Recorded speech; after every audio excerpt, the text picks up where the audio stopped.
The market for high-end smartphones is saturating. There aren't a lot of new ideas out there, and devices like the Desire Eye are meant to show that there is still innovation left in that high-end space.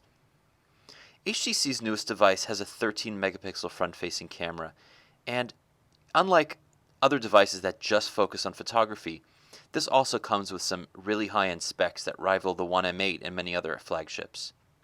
It's water resistant, up to 1 meter for 30 minutes, and it has dual front-facing speakers just like the flagship 1M8.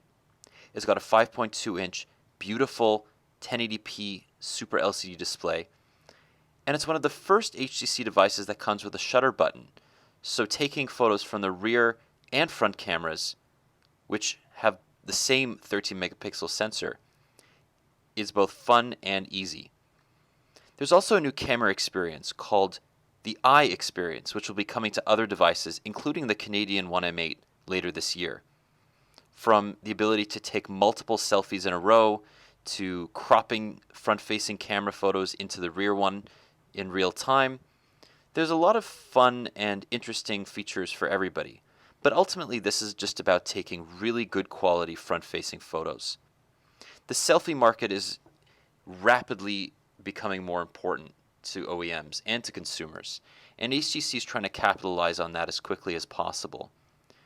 There's a Snapdragon 801 chip in here, 2 gigs of RAM, and 16 gigs of internal storage, so HTC is not skimping on specs either.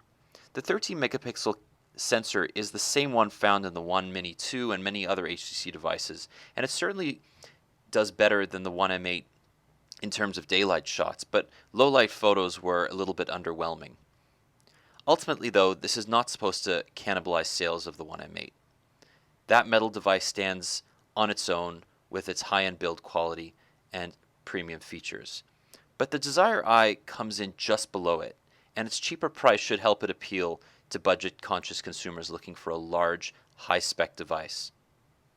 Whether people want or care about a 13 megapixel front-facing camera remains to be seen, but the Desire Eye is interesting nonetheless.